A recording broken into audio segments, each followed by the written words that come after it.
डाल देंगे। Bank reconciliation समझ में तो आ गया ना आप लोगों को कि क्या है।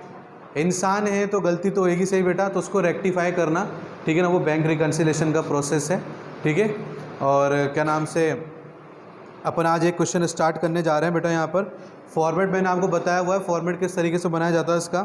बैंक रिकंसिलेशन स्टेटमेंट, ये देखो आप यहाँ पर, ये बैंक रिकंसिलेशन स्टेटमेंट है बेटा। यहाँ लिखना है आपको bank reconciliation statement as on, जो भी डेट गिवन हो बेटा वो डालनी है अपन को यहाँ पर, ठीक है। ये आ गया आपका इसमें, ये आपका क्या है बेटा, पर्टिकुलर है। ये आपका प्लस आइटम्स आएंगे बेटा इसमें, और इसमें आपके माइनस आइटम्स आएंगे। क्लियर। अब क्वेश्चन पढ़ो ध्यान से, देखो लिख रखा है 31 मार्च 2020, डेट दे रखी बेटा, तो लिखो यहाँ पर 31 मार्च 2020 दे रखा है, मैंने लिख दिया यहाँ पर, ठीक है। अब उसके बाद में देखो यहाँ पर लिख रखा है आपके द बैंक बैलेंस एज पर राजेश चौहान कैश बुक वो 17,280 डेबिट। कैश बुक की एंट्री स्टार्ट कर रहे हैं बेटा यहाँ पर, और डेबिट साइड से स्टार्ट कर रहे हैं, ठीक है। कितना दे रखा है बेटा, 17,280 रुपीज़। तो अपन लिखेंगे यहाँ पर, देखो यहाँ ध्यान से देखना बेटा, डेबिट बैलेंस, क्या लिखेंगे बेटा, डेबिट बैलेंस। मैंने फॉर्मेट निकाला हो, फॉर्मेट निकालो आप लोग सभी। तो यहाँ पर लिख रखा है debit balance as per cash book, ठीक है। कितना अमाउंट है बेटा, 17,280 रुपीज़। ये ऐसे डैश लगा देना, उससे आपको याद रहेगा कि यहाँ पर कोई एंट्री नहीं करनी है। आगे देखो बेटा, on comparing the cash book was the passbook following difference were found, ठीक है। चेक फॉर 8,400 स्पेंड किया जाता है कलेक्शन के लिए, has not been clear by the bank so far. मैं दोबारा रिपीट कर रहा हूँ बेटा, ठीक है ना, और सबसे पूछूंगा उसके बाद मैं यहाँ पर लिखूंगा। चेक जो है बेटा 8,400 रुपीज़ का है, आपने भेजा हुआ है कलेक्शन करने के लिए, ठीक है, बैंक में, जो कि अभी तक क्लियर नहीं हुआ है। क्या नहीं हुआ बेटा, जो कि अभी तक क्लियर नहीं हुआ है, तो हम क्या करेंगे, माइनस करेंगे। Very good. अब यहाँ पर हम क्या ना बेटा, माइनस का अलग रखेंगे और प्लस का अलग रखेंगे, मैशअप नहीं करेंगे। हाँ बताऊँ, यहाँ लेस लिख देता हूँ बेटा, ठीक है।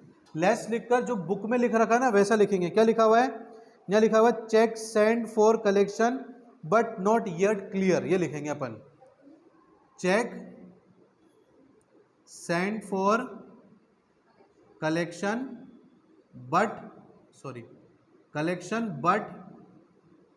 Not yet clear. कितना अमाउंट है बेटा, 8,500 रुपीज़, 8,400 रुपीज़ लिख दिया बेटा।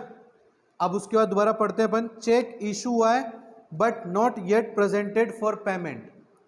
आपने किसी को पेमेंट करने के लिए चेक दिया है, बट सामने वाले का अभी तक चेक नहीं, पेमेंट नहीं हुआ है, सॉरी। तो इट मीन्स आपके बैलेंस में से, अकाउंट बैलेंस में से पैसे नहीं कटे।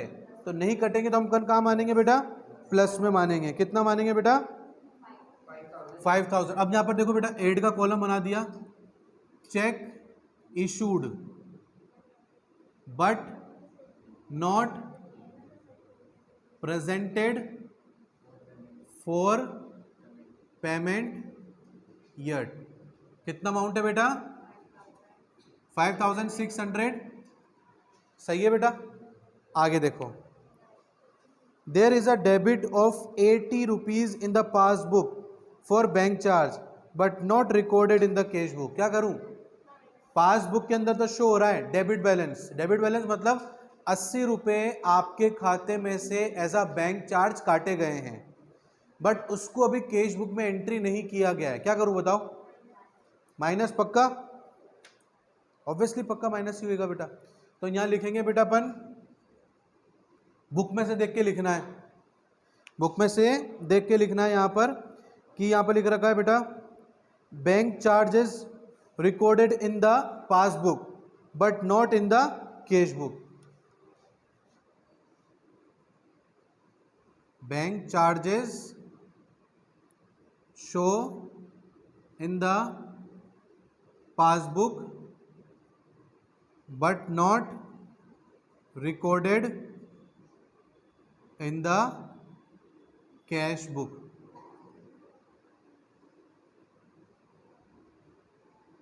कितना बेटा 80 रुपीज़, तो यहाँ मैंने 80 रुपीज़ लिख दिया। क्लियर, समझ में आ रहा है आप लोगों को? आगे देखो बेटा, bank has credited 240 for interest in the passbook but not these are also not recorded in the cash book. मतलब आपके खाते में 240 रुपये बैंक ने डाल दिए हैं बट कैश बुक के अंदर एंट्री नहीं की गई है, तो प्लस साइड में आएगा ये आपके। तो इसमें लिखना क्या है अपन को? लिखना ये इसमें interest collected by the bank not recorded in the cash book. यहाँ देखो बेटा, interest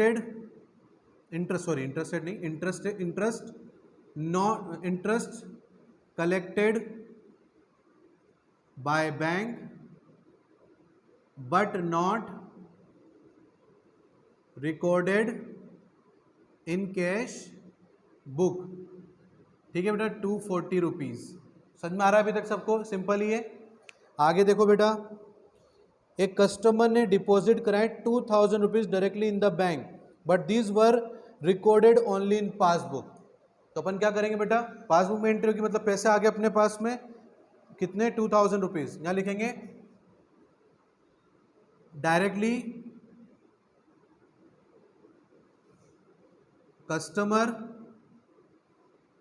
deposited into bank but not recorded in cash book। कितना बेटा, 2000 है, ये 2000 मैंने यहाँ लिख दिया। Is that clear? अब उसके बाद में आगे देखो, according to the standing order of Rajesh Chauhan the book has made the following payment by debiting his account. Club fees है, लाइफ इंश्योरेंस प्रीमियम है, these were not recorded in cash book. ये cash book के अंदर entry नहीं की गई है इनकी। क्या नहीं की गई बेटा? इन लोगों की एंट्री नहीं की गई है। पेमेंट तो हुआ है ना बेटा, पेमेंट हुआ कि नहीं हुआ? तो पेमेंट हुआ है तो एंट्री करनी है अपन को। यहाँ पर यहाँ लिखेंगे amount paid by the bank. देखो लिख रखा ना यहाँ पर कि बैंक ने पेड किया है, तो यहाँ लिखेंगे अपन amount paid by the bank. पहला है बेटा कौन सी फीस है? Club fees 500, club fees 500। दूसरी क्या है बेटा? Life insurance premium. Life insurance premium कितना है? 3500। ठीक है, सॉरी 2500। तो टोटल अमाउंट कितना हो गया बेटा? 3000। वो हम यहाँ पर लिख देंगे। इज दैट क्लियर बेटा?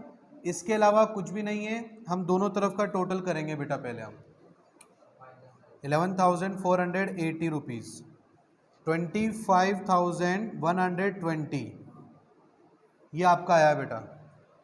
ठीक है, तो अब इन दोनों का डिफरेंस जो है हम यहाँ लिखेंगे और बंद कर देंगे। और यहाँ क्या लिखेंगे? क्रेडिट बैलेंस एज पर पास बुक। कितना आएगा दोनों का डिफरेंस बेटा? 13,640 रुपीज़। ठीक है,